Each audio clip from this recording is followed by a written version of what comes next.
സമൂഹം ഒരു രാഷ്ട്രീയവൽക്കരിക്കാൻ കഴിഞ്ഞിട്ടില്ല. Doctor BR. അംബേദ്കറിന് അതിന് കഴിഞ്ഞു.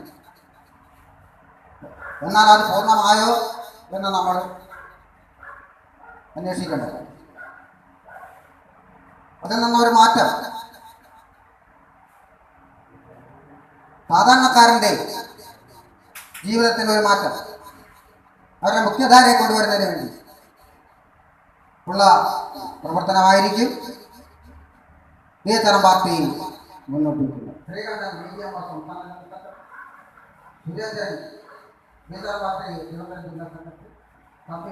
അതുപോലെ തന്നെ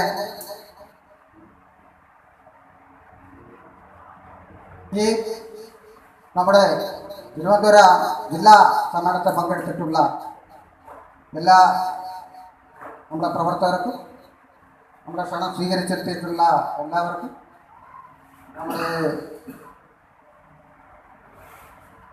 ആദരവും അനുമോദനവും അംഗീകരിച്ച് വാങ്ങാനെത്തിയിട്ടുള്ള എല്ലാവരെയും, പോലീസ് അധികാരികളെയും മാധ്യമ സഹോദരങ്ങളെയും ഞാൻ ഒരിക്കൽ കൂടി നന്ദി പറഞ്ഞുകൊണ്ട് ഞാൻ എൻ്റെ കർത്തവ്യത്തിലേക്ക് കടക്കുകയാണ്. തിരുവനന്തപുരം ജില്ലാ സമ്മേളനത്തിൻ്റെ ഉദ്ഘാടനം നമുക്കറിയാം. കേരളത്തിലെ ഉടനീളം 14 പാർട്ടിയുടെ 14 ജില്ലകളാണ് ഒരു സംസ്ഥാന കമ്മിറ്റിയുടെ നട്ടൽ. അതിൻ്റെ ഭാഗമായിട്ട് DHRM പാർട്ടിയുടെ നമ്മുടെ തലസ്ഥാന നഗരിയായിട്ടുള്ള തിരുവനന്തപുരം ജില്ലയിൽ നിന്നും തിരുവനന്തപുരം ജില്ലാ സമ്മേളനം ആരംഭിക്കുക. അതിൻ്റെ ഉദ്ഘാടനം ഇതായി ഞാൻ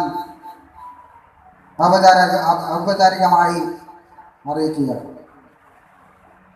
ഒരിക്കൽ കൂടി ഇവിടെ എത്തിയിട്ടുള്ള എല്ലാ വിശിഷ്ട വ്യക്തികൾക്കും മറ്റ് രാഷ്ട്രീയ, സാമൂഹ്യ, സാംസ്കാരിക മേഖലയിൽ പ്രവർത്തിക്കുന്ന എല്ലാവർക്കും, പോലീസ് അധികാരികൾക്കും, മാധ്യമ പ്രവർത്തകർക്കും ഞാൻ ഒരിക്കൽ കൂടി നന്ദി പറഞ്ഞുകൊണ്ട് ഞാൻ നിർത്തുന്നു. നന്ദി, നമസ്കാരം. നമ്മുടെ DHRM പാർട്ടിയുടെ 14 ജില്ലകളിലുള്ള പ്രവർത്തനത്തിൽ തിരുവനന്തപുരം ജില്ലയുടെ ആദ്യത്തെ സമ്മേളനമാണ് ഇവിടെ നടക്കുന്നത്. നമുക്കറിയാം, നമ്മുടെ പാർട്ടിയുടെ പ്രസിഡന്റ് പറഞ്ഞതുപോലെ നിരവധി ചെറുതും വലുതുമായിട്ടുള്ള രാഷ്ട്രീയ പാർട്ടികൾ നമ്മുടെ രാജ്യത്ത് പ്രവർത്തിക്കുന്നുണ്ട്. അപ്പോൾ DHRMന്റെ പ്രസക്തി എന്താണ്? DHRM ഒരു പ്രതിജ്ഞ എടുത്തിട്ടുണ്ട്. നമുക്കറിയാം, നമ്മുടെ എല്ലാ സമരങ്ങളിലും നമ്മൾ നടത്തിയിട്ടുള്ള പ്രതിഷേധങ്ങളെല്ലാം നമ്മൾ പറയുന്ന ഒരു കാര്യമുണ്ട്: DHRM ജനാധിപത്യം കൊണ്ടുവരും ആണ് ആ രാജ്യത്തെ പുരോഗതിയിലെത്തിക്കുന്നത്. അപ്പോൾ ഇന്ത്യയെ സംബന്ധിച്ചിടത്തോളം ഇന്നും ഒരു വിഭാഗം ആൾക്കാർ മരിച്ചാൽ അടക്കാൻ പോലും സ്ഥലമില്ലാതെ, മറ്റ് സഹോദരി സഹോദരന്മാരെ, സുഹൃത്തുക്കൾ, DHRM എന്ന് പറയുമ്പോൾ democratic human rights movement party എന്നാണ്. ഇതൊരു പാർട്ടിയാണ്, ഒരു സാമുദായിക സംഘടനയല്ല. എന്നാൽ ഏതാനും വർഷങ്ങൾക്ക് മുമ്പ് ഈ പേര് കേൾക്കുമ്പോൾ എനിക്ക് നിങ്ങൾക്കുമൊക്കെ ഒരു സാമുദായിക സംഘടന എന്നാണ് മനസ്സിലാക്കിയത്. പക്ഷേ അതിൽ നിന്ന് വ്യത്യസ്തമായിട്ട് ആ സംഘടന അല്ല, ഒരു രാഷ്ട്രീയ പ്രസ്ഥാനമാണ്. രാഷ്ട്രത്തെ നയിക്കുന്ന, അല്ലെങ്കിൽ ഭരണത്തിലേറി രാഷ്ട്രത്തെ, ജനങ്ങളെ നയിക്കുന്ന മറ്റ് ഇതര രാഷ്ട്രീയ പ്രസ്ഥാനത്തെ പോലെ ഈ DHRM പാർട്ടി അതൊരു രാഷ്ട്രീയ പ്രസ്ഥാനം. ഞാൻ പ്രേംജോഷ്, BSPയുടെ മുൻ വർക്കല മണ്ഡലം പ്രസിഡൻ്റാണ്. എനിക്ക് ഈ DHRM പാർട്ടി പ്രവർത്തനവുമായിട്ട്, അല്ലെങ്കിൽ ഇതിൻ്റെ പ്രവർത്തനവുമായി നല്ല ബന്ധമുണ്ട്. അവരെൻ്റെ സുഹൃത്തുക്കളാണ്. അതിനുപരി ദളിത് വിഭാഗങ്ങൾ DHRM പാർട്ടി എന്ന് പറയുന്നതിന് മുമ്പ് പാർട്ടി ഒരു സാമുദായിക സംഘടന തന്നെയായിരുന്നു. ആ സമുദായ സംഘടനയുടെ പ്രവർത്തനം, അതായത് അവരുടെ ചരിത്രം ഉൾക്കൊണ്ട് ഇവിടുത്തെ അടിസ്ഥാന ഭാഗങ്ങളെ കൈപിടിച്ചു വരുത്തിയ, അല്ലെങ്കിൽ ഇന്ന് BHRM പാർട്ടി ഈ നിലയിലേക്ക് എത്തിയാലും, അല്ലെങ്കിൽ കേരളത്തിൽ തന്നെ BSP വളരാൻ ഒരു സാഹചര്യം ഉണ്ടാക്കിയെടുത്തതും BHRM എന്ന് പറയുന്ന ഒരു സമുദായ സംഘടന തന്നെയാണ്. അടുത്ത തദ്ദേശ തെരഞ്ഞെടുപ്പുമായി, അസംബ്ലി തെരഞ്ഞെടുപ്പുമായി മുന്നിൽ കണ്ടുകൊണ്ട് നമ്മുടെ പ്രിയ സുഹൃത്തുക്കൾ ഓടി നടന്ന് ദളിത് കൂട്ടായ്മകൾ സംഘടിപ്പിക്കും. നമ്മൾ ദളിത് കൂട്ടായ്മകൾ സംഘടിപ്പിക്കുമ്പോൾ, ദളിത് മൂവ്മെന്റുകൾ സംഘടിപ്പിക്കുമ്പോൾ എന്തുകൊണ്ടാണ് കഴിഞ്ഞ പാർലമെന്റ് തെരഞ്ഞെടുപ്പിൽ ഇന്ത്യയിൽ അതിശക്തമായി വളർന്നു വന്ന ഒരു പ്രസ്ഥാനമുണ്ടായിരുന്നു BSP. ഉത്തർപ്രദേശിൽ ഒറ്റയ്ക്ക് 3 തവണ ഭരിച്ച ഒരു പാർട്ടി ഉണ്ടായിരുന്നു കേരളം, ഇന്ത്യയിൽ BSP. എന്തുകൊണ്ട് BSP എന്ന പ്രസ്ഥാനം താഴോട്ട് പോയി? എന്തുകൊണ്ട് ഈ പ്രാവശ്യം BSPക്ക് ഒരു സീറ്റ് പോലും ഉത്തർപ്രദേശിൽ പിടിക്കാൻ കഴിയാതിരുന്നത് എന്തുകൊണ്ടാണ്? BHRMന്റെ സംസ്ഥാന പ്രസിഡന്റ് മണി +2 അല്ല, 3 എൻ്റെ വീട്ടിൽ സ്പെഷ്യൽ ക്ലാസ്സിനായിട്ട് എനിക്കൊരു സ്ഥാപനം ഉണ്ടായിരുന്നു, കൊല്ലം സ്റ്റുഡൻസ് അക്കാദമി അല്ലേ, ഒരു പാരൽക്കുളം. അപ്പോൾ അവിടെ വരുമ്പോൾ വർക്കല SN കോളേജിൽ പ്രീ സയൻസ് ഗ്രൂപ്പിൽ പഠിക്കുന്നു. അദ്ദേഹത്തിൻ്റെ കൂടെ വേറൊരു കൂട്ടുകാരനും കൂടെ ഉണ്ടായിരുന്നു. സയൻസ് വിഷയമാണ് ഞാൻ പഠിപ്പിക്കുന്നത്. ആ വിഷയത്തിന് കെമിസ്ട്രിക്കും ഇംഗ്ലീഷിനും സ്പെഷ്യൽ ക്ലാസ്സിന് വേണ്ടിയാണ് എൻ്റെ അടുത്ത് വരുന്നത്. ഫീസ് തന്ന് പഠിക്കുകയാണ്. വളരെ സമാധാനവാദിയായ, നിയന്ത്രണമുള്ള, ഉത്തരവാദിത്വങ്ങൾ കഴിയുന്നതും നടപ്പാക്കുന്ന ഒരു സ്വഭാവശീലം അന്ന് ഞാൻ സംസ്ഥാന പ്രസിഡന്റ് BHRMന്റെ സംസ്ഥാന പ്രസിഡന്റ് മണിയിൽ അന്നേരം. സംവിധാനങ്ങളുമാണ് ആ രാജ്യത്തെ പുരോഗതിയിലെത്തിക്കുന്നത്.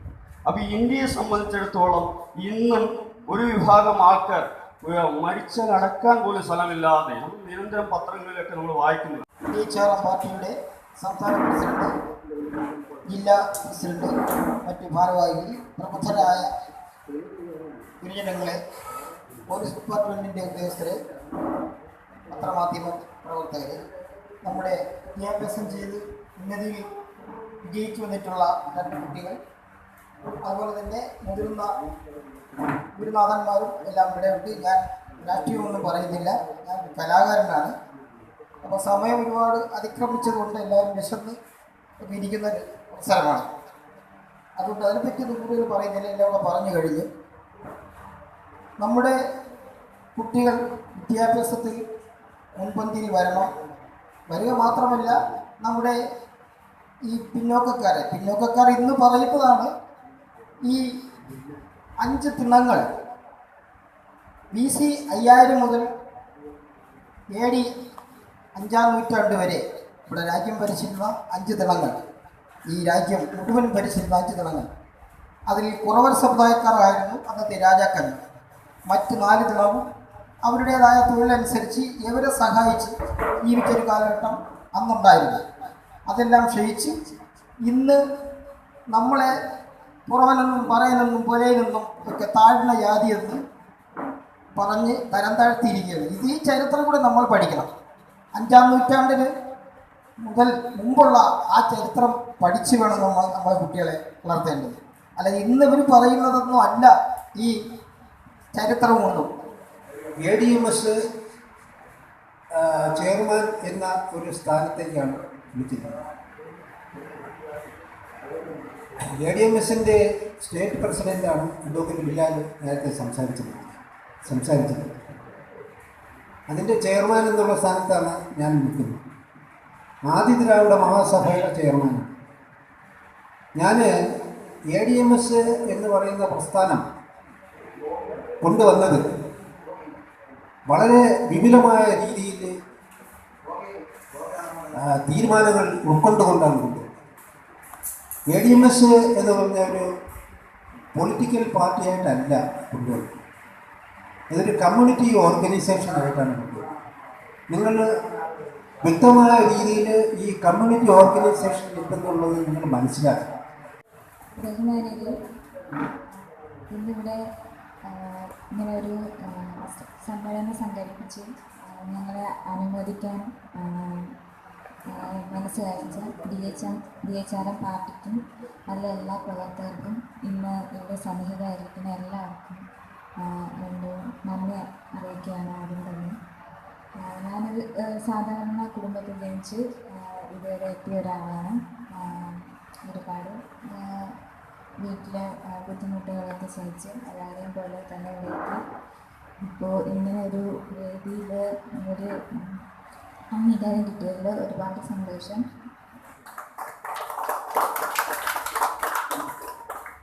ഇങ്ങനൊരു സമ്മേളനം സംഘടിപ്പിച്ച DHRM പാർട്ടിയുടെ ഭാരവാഹികൾ, ഇവിടെ വന്നിട്ടുള്ള രക്ഷകർത്താക്കൾ, മറ്റ് പങ്കെടുത്ത എല്ലാ വ്യക്തികളും, പിന്നെ മാധ്യമപ്രവർത്തകർ, കുറഞ്ഞു പറയാനാണുള്ളത്. വളരെ കഷ്ടപ്പെട്ടാണ് പഠിച്ച് ഇതുവരെ എത്തിയത്. വളരെ സന്തോഷമുണ്ട് ഇങ്ങനെ ഒരു സദസ്സിൽ വെച്ച് ഒരു പുരസ്കാരം അല്ലെങ്കിൽ ഒരു അംഗീകാരം നൽകുന്നതിന്. അത് സംഘടിപ്പിച്ച ഭാരവാഹികളോട് വളരെ നന്ദിയുണ്ട്.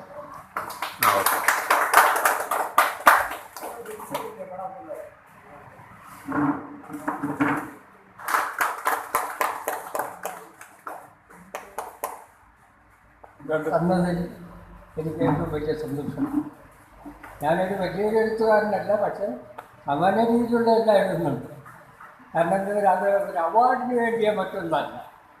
ഇപ്പോൾ തന്നെ ഞാനിപ്പോൾ ഒരു പുസ്തകം എഴുതിയിട്ടുണ്ട്, കിരീടമില്ലാത്ത രാജാവ്. ആരാ കിരീടമില്ലാത്ത രാജാവ്? രാജാവായ കിരീടം വേണം, അയ്യങ്കാളി.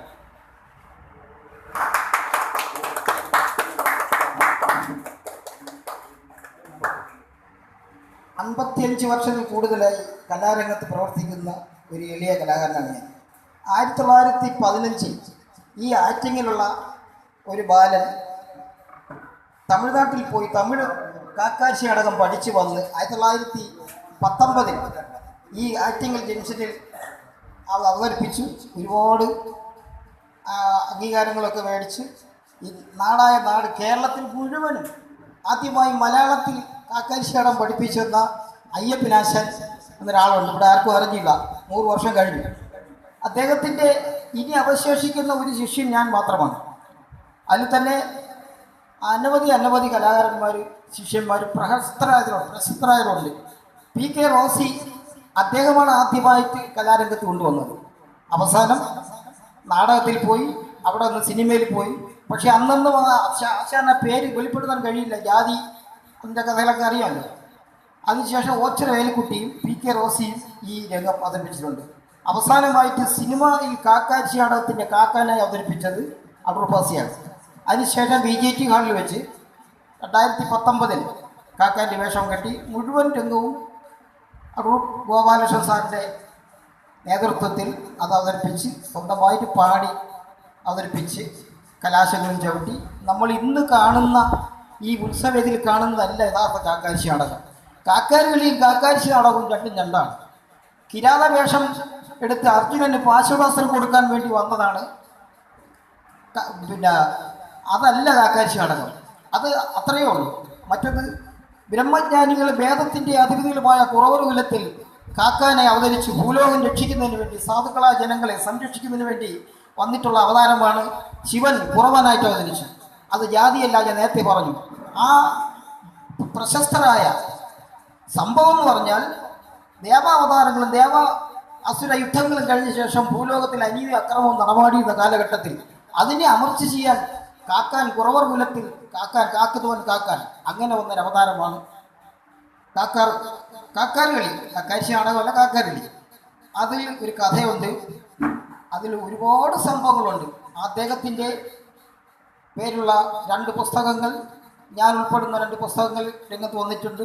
അയ്യപ്പനാശൻ്റെ ജീവചരിത്രം അടുത്ത 2 മാസത്തിനകത്ത് അത് രംഗത്ത് വരും, ഉദ്ഘാടനം കഴിയും. അപ്പോൾ ഇതെല്ലാം ഇന്ന് നമ്മൾ തനിമയോടുകൂടി ദ്രാവിഡ സംഗീതങ്ങൾ അതേപടി പാടിയാണ് നമ്മൾ അവതരിപ്പിക്കുന്നത്. ഇന്ന് കച്ചവടമായിട്ടാണ് ഈ കലയെ വന്നത്. കലയെ നശിപ്പിച്ചു കളഞ്ഞു. ഇത് നമ്മുടെ ഒരു കുലത്തിൻ്റെ, കുറവർ കുലത്തിൻ്റെ തനതായ കലയാണ്.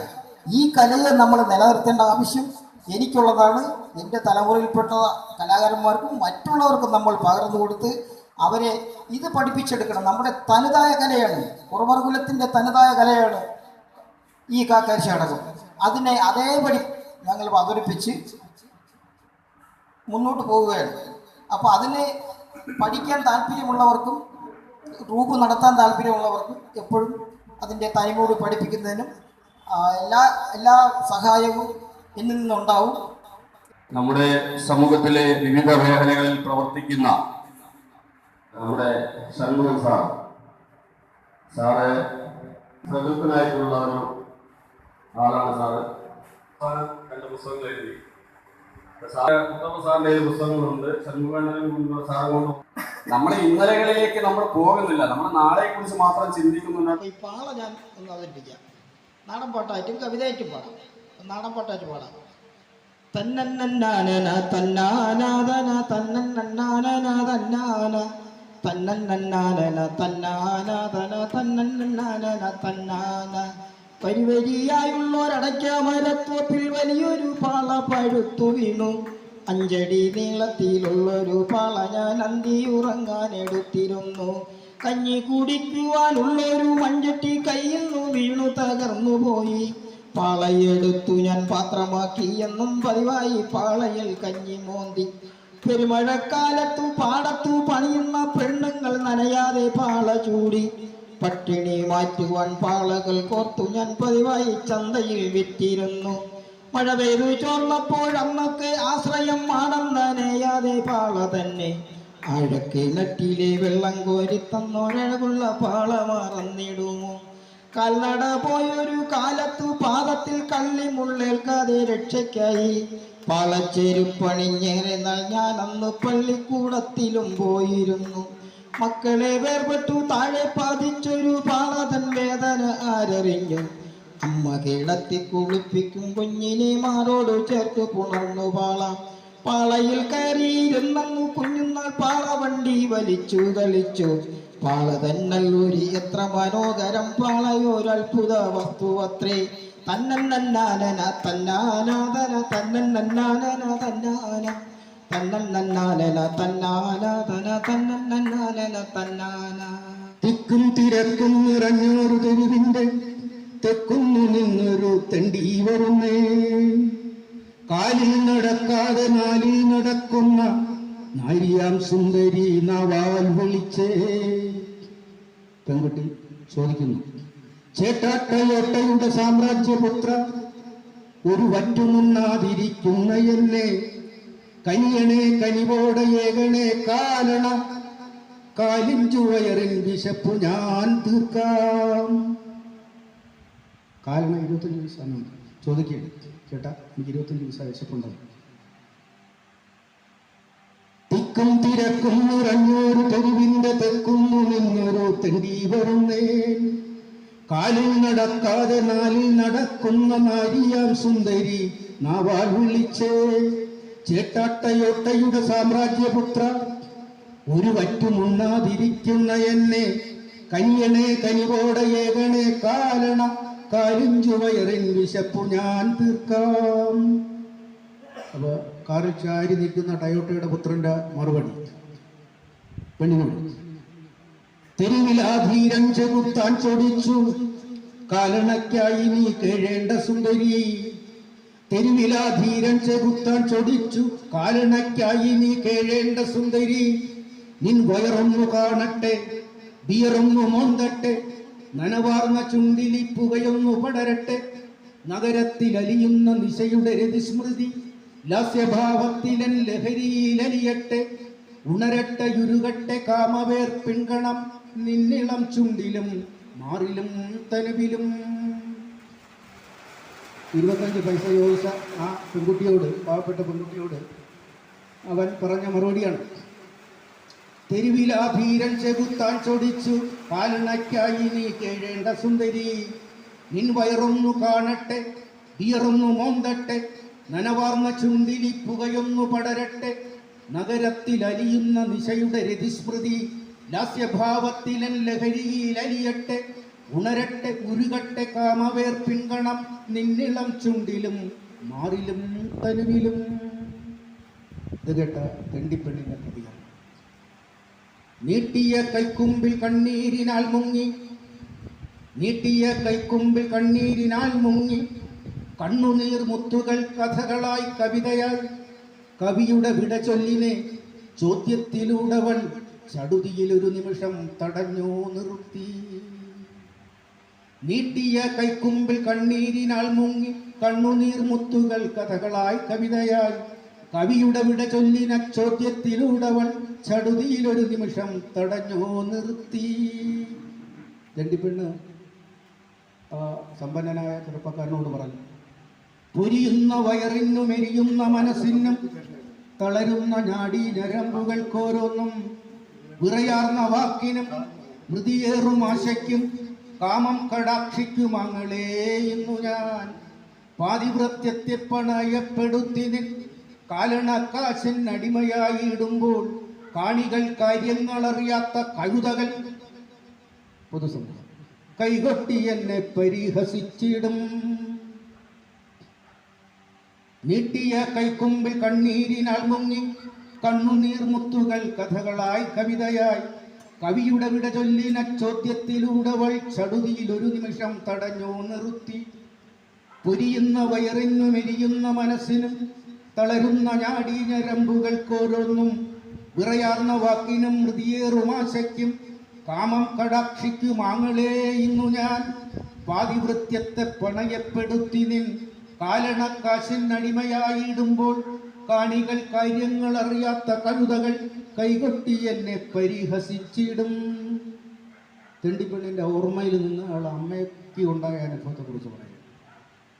തെണ്ടിപ്പെണ്ണ് പ്രായമെനിക്കേഴു തികയുന്ന ദിവസമൻ ഭ്രാന്തിയാം അമ്മയുടെ മടിക്കുത്തഴിച്ചവർ മതാലസമായി പിണയുന്ന നേരം അമ്മയുടെ അമ്മിഞ്ഞയൂറിയ ചുണ്ടുകൾ അമ്മയ്ക്കു വേണ്ടി അലറി വിളിച്ചപ്പോൾ ഉമ്മ വച്ചോമനിച്ചൂട്ടിയ ചുണ്ടുകൾ 1000 താരാട്ടുപാട്ടുകൾ പാടിയ ആകുലമാനസമായ എൻ മാതാവൻ നന്ദിത്തിരികെട്ടടങ്ങും മൺമാടത്തിൽ അവസാന നാളുകൾക്ക് അവസാനമേകി.